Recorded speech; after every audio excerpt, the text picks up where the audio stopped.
135 గజాల భూమి కేవలం 8 లక్షలకే. ప్రతి నెల 10,000 మంత్లీ రెంటల్ ఇన్కమ్. మా ప్రభుత్వం ఏర్పాటైన తర్వాత మొట్టమొదటిగా క్రీడా శాఖపై పెద్దలు ముఖ్యమంత్రి వర్యులు నారా చంద్రబాబు నాయుడు గారి సమక్షంలో ఈరోజు క్రీడా శాఖపై రివ్యూ జరుగుతూ ఉంది. ఈరోజు ఈ రివ్యూలో ముఖ్యంగా ఏవైతే కార్యక్రమాలు చేపడితే రాబోయే 5 సంవత్సరాల్లో క్రీడాపరంగా ఈ రాష్ట్రాన్ని ముందుకు తీసుకొని పోయే విధంగా చర్యలు తీసుకునేదానికి ఆ కార్యక్రమం ఏర్పాటు చేశాం.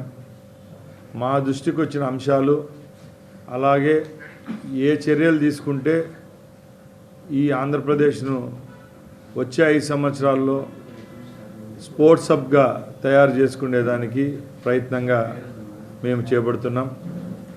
ముఖ్యంగా ఈ రాష్ట్రంలో గల్లీ నుంచి హెడ్ క్వార్టర్స్ వరకు ఎక్కడైతే ప్రోగ్రామ్స్ ఇంప్లిమెంట్ చేస్తామో తూచా తప్పకుండా ఏ విధమైన సమస్యలు లేకుండా క్రీడాకారులకైతేనే అక్కడ ఇన్ఫ్రాస్ట్రక్చర్ ఏ విధంగా ఏర్పాటు చేస్తే మంచి జరుగుతుందో అవన్నీ దృష్టిలో పెట్టుకొని మా ప్రిన్సిపల్ సెక్రటరీ గారు అయితేనే విసిఎండితో అందరితో మాట్లాడుకొని మేము పవర్ పాయింట్ ప్రజెంటేషన్ ఇచ్చేదానికి ముఖ్యమంత్రి గారి దృష్టికి కొన్ని విషయాలు తీసుకొని పోతాం. దానివల్ల ముఖ్యంగా క్రీడా వికాస కేంద్రాలు అయితేనే, అలాగే గ్రామ స్థాయిలో క్రీడలు ప్రోత్సహించాలంటే, నాణ్యమైన క్రీడలు ఇవ్వాలంటే ప్రజలకు, అక్కడ ఉన్న క్రీడాకారులకు అక్కడ ఏర్పాటు చేయబోయే గ్రౌండ్స్ విషయం అయితేనే, ఇన్ఫ్రాస్ట్రక్చర్ విషయం అయితేనే చర్చించాము.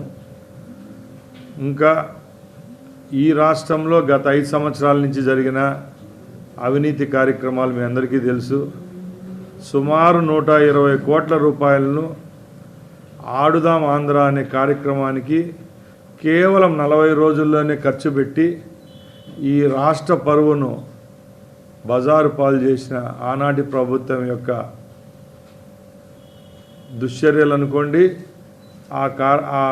ఆ ప్రభుత్వంలో వాళ్ళు తిన్న డబ్బును విషయంలో కూడా ఈరోజు చర్చకు వచ్చింది.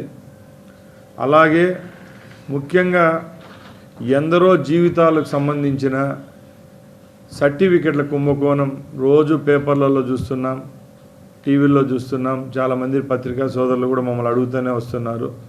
దాని మీద ముఖ్యమంత్రి గారితో చర్చించి తప్పకుండా ఒక కమిటీ అనేది వేసి ఉద్యోగపరంగా, అలాగే ఎడ్యుకేషన్కి సంబంధించి దొంగ సర్టిఫికెట్లు ఎవరిచ్చారు, అలాగే ఎక్కడి నుంచి మూలాలు ఎక్కడి నుంచి ఉన్నాయో అవన్నీ వెలికితీసి క్రీడాకారుల యొక్క జీవితాల్లో వెలుగులు నింపేదానికి ఆ ప్రయత్నం కూడా చేపట్టేదానికి ఈరోజు చర్చ జరిగింది. ఇప్పుడు నిన్న మేము ఇక్కడ ఒక ప్రోగ్రాంకి వెళ్తే అడిగారండి, అన్ని రాష్ట్రాలకు ఐపీఎల్ టీం ఉందని చెప్పారు.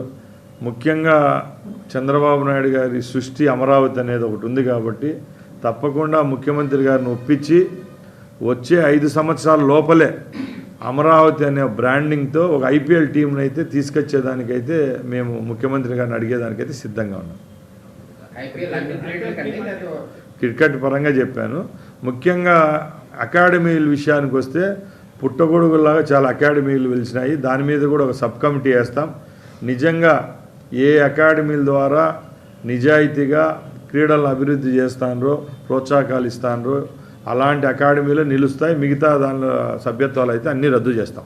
సుమన్ టీవీలో మీ పర్సనల్ అండ్ బిజినెస్ ప్రమోషన్స్ కోసం కింది నెంబర్కి కాంటాక్ట్ చేయండి.